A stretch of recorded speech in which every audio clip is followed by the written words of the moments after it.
Так, бұл видеода сендерге қалай онлайн тест жасау керегін үйретемін, так что до конца дұрыстап қараңдар, керек болады. Бірінші біз любой браузерға кіреміз, браузер не екенін білетін шығарсыңдар. Так, браузерға кіреміз, поискқа нәжіге или нәжіге без разницы, тура осылай жазамыз, онлайн тест бат деп ағылшынша жазғаннан кейін бүйтіп поиск басқан кезде ең бірінші шығады міне onlinetestbat.com деген сайт. Осыны басасыңдар. Оң жағында профильдерін тұрады. Мына сендерде пустой болып тұрады, өйткені регистрация жасайтын басасыңдар да войти дейсіңдер да и регистрация жасайсыңдар. Регистрация оп оңай, так что оны көрсетпей ақ қояйын. Оны жасап болған соң профильді басасыңдар. Сендердің профильдер мына жақта өздерің туралы информацияны толтырып қоюларына болады, если керек десеңдер. В общем, сол и мына жақта осыны толтырып болған соң тестқа кіресіңдер. Тестіде бірінші мына жағынан мына жақта сендердің тесттарың тұрады. И мына жақта плюсті бассаңдар, тағы тест добавить етуге болады. Добавить дейсіңдер де обязательно үшінші вариантты таңдайсыңдар, екен бұл образовательный тест деген, типа тесттері біздің сабаққа келетін нәрселер ғой, типа психологически бізге керек жоқ қой. Осы образовательный таңдағаннан кейін тесттің атын жазасыңдар. Мысалы тарих тест деген сияқты өздерінің фантазияларына байланысты. Добавить деп басасыңдар да дашборд деген неге лақтырасыңдар. Бұл жерде дашборд деген мына жерде сендердің ссылкаларың тұрады тестке, именно осы тестке. Бұны обязательно копировать етіп аласыңдар и осы ссылканы оқушыларына или мұғалімге жібересіңдер, чтобы осы арқылы балалар кіретіндей. И мына жақта статус тесті деген бар. Бұл статус тесті деген тест ашық или жабық деген сөз бар. Мысалы қазір жабықтыр, значит тестті ешкім тапсыра алмайды деген сөз. Оны ашу үшін открытый баса саласыңдар, сол кезде міне көрдіңдер ме?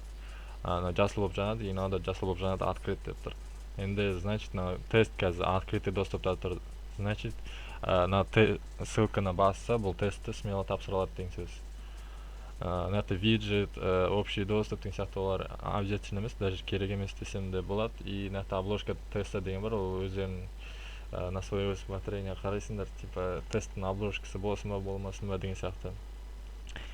Келесі ол начальная страница. Начальная страницада обязательно өту керек. Бағана айтқан сурет ойқауларына и тесттің описаниясын жазып қойсаңдар болады.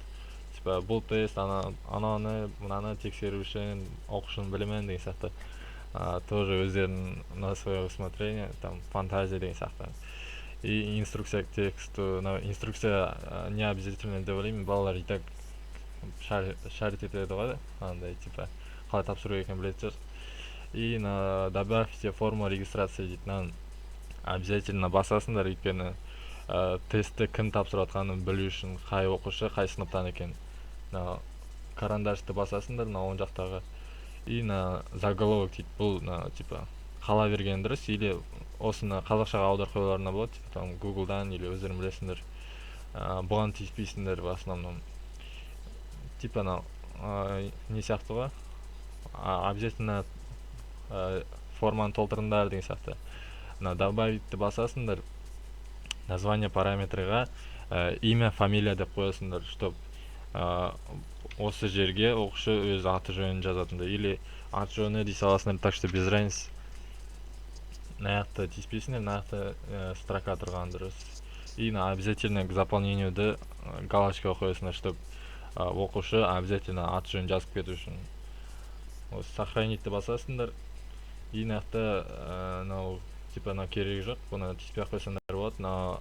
Укажите автора и источник дейді, бұл тоже керегі жоқ деп ойлаймын, өйткені тест сендердікі екені и так понятно ғой. Осымен бітті. И ары қарай тесттің өзіне көшеміз. Вопросы деген вкладканы басасыңдар да, плюсикті басасыңдар келесі. И мына жақта сендерге выбор беріледі, типа қандай тип тестта керек сендерге деген сияқты. Самый популярный одиночный выбор деген, былай өзіміз тапсырып жүрген нәрсе ғой. Мына жерге сұрақты жазамыз, мына жерге варианттарды жазамыз. Мысалы добавить деген нені бассаңдар, тағы варианттар қосуға болады. Мысалы по канонун не ғой, төрт вариант болған дұрыс па? Мына төрт вариант, и мынақта дұрысын обозначить ету үшін мынақта количество баллов деген болады. Мына жерге мысалы дұрыс жауапқа 10 балл беремін деген сияқты. Біреусін таңдайсыңдар да мына жаққа количество баллов жаза саласыңдар. И мына жерге тағы тестке андай изображение қоюға болады. Мысалы типа бір сурет қойып, мынау қай жылы болды деген сияқты өздерінің фантазияларына ары қарай. Короче, өздерің білесіңдер ғой. Сохранитті басасыңдар. Мына мынау сұрақ, мынау варианттар, мынау дұрыс жауап деген сияқты. И мынақта екіншісі множественный выбор деген. Ол дегеніміз мысалы тура болса, бірақ просто мынақта екі вариант или үш вариант дұрыс деген сияқты. Ол да тура сондай, мына мынаққа сұрақ жазасыңдар, мына жаққа вариант жазасыңдар. Добавить пен тағы вариант қосасыңдар да, мысалы. И сендер өздерің решать етесіңдер, типа анау дұрыс жауабы мысалы 1 мен 3 болса, мына жаққа 1 мен 3-ке галочка қоясыңдар. И мына жақта тағы настройкалар бар, бірақ оларға тиіспей қалған дұрыс деп ойлаймын. Тағы да мына жақта тоже сурет анықтамалар қоса саласыңдар, мына жаққа комментарий жазып қоюларына болады, типа подсказка сияқты оқушыға. Так что сол сохранить басасыңдар. Мына мысалы бізде уже екі не бар, екі сұрақ дейміз ғой. Мысалы мына бірінші сұрақта бір вариант тұрсын, екі вариант тұрсын, мынау бір вариант, мына екінші вариант, екі вариант деген сияқты. И мына жақта тағы не түрлері көп, бірақ олардың көбісі бізге керегі жоқ, ана география, тарихқа. Так что мына установление соответствия деген тағы бар, ол да керек болып қалуы мүмкін, если өздерің қаласыңдар. Плюсикті басасыңдар да, міне тура сол сұрақты жазасыңдар. И мына жаққа варианттар деген соединение деген білетін шығарсыңдар. Мысалы типа бір жақта бір мысалы бір бұрышында екі не тұрады да, екінші бұрышында тағы бір нәрсе тұрады да, бүйтіп соединять етесіңдер ғой. Мына тура сол ғой. Мысалы бүйтіп 4 колонна болды ғой, 4 не. Соны бір-бірімен соединять ету үшін мысалы 1 мен 2 келеді десеңдер, мына соответствияға мына басасыңдар. И мына мысалы 2 1 мен келеді десеңдер, мына жақтан мына 2 1 мен келеді деген сияқты. Сосын сохранить басасыңдар. Сол кезде мына қараңдар. Мынау мен мынау келеді деген сияқты, мынау мен мынау келеді деген сияқты болады. Мына жақта тоже өзгерте саласыңдар болады.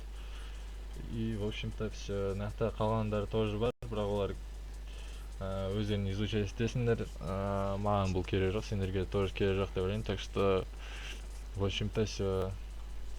Мына тестті бітірген соң мына сұрақтар жасап болдыңдар ғой, мысалы. Сұрақ жасап болған соң мына дашбордты басасыңдар. Доступты ашып қоясыңдар, чтобы балалар тапсыра алу үшін. И мына тесттерін өздерін тапсырып көру үшін өздерінің ссылкаларында өздерін баса саласыңдар. Тестті басқан кезде мына оқушы тура осылай көреді, мысалы. Мына инструкция мысалы керек жоқ, заполните форму регистрации дейді. Мына жаққа мысалы имя, фамилия деп дұрыстап жазасыңдар ғой. Мына қайда? Так. Мына жаққа дұрыстап имя, фамилия деп мына жақта редактировать етіп нет қоясыңдар да. И мына жақта имя, фамилия деп тұрады. Мына жерге оқушы өзінің аты жөнін жазады. Сосын жазып болған соң мына далее басады да. Так что ары қарай понятно ғой, мына осындай тест. Мына дұрыс вариантын таңдайды. И мына соедините деген 1 мен 2 келеді, 2 мен 1 келеді деген сияқты. Сөйтіп тестіңдерді завершить саласыңдар.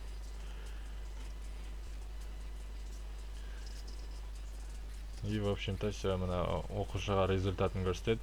И мына жаққа по желанию тағы ат жөнін жаза салса болады, или жазбаса да болады. Мына қараңдар.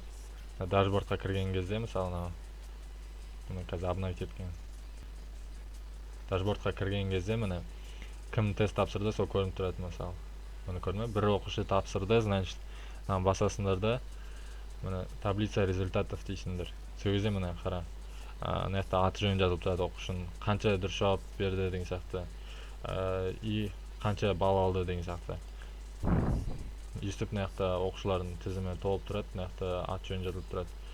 И мына жақта датасы, қай күні, қай сағатта тапсырды деген сияқты. В общем-то все. На этом все. Түсінген шығарсыңдар деп ойлаймын. Так что не надо благодарить. Так что пока.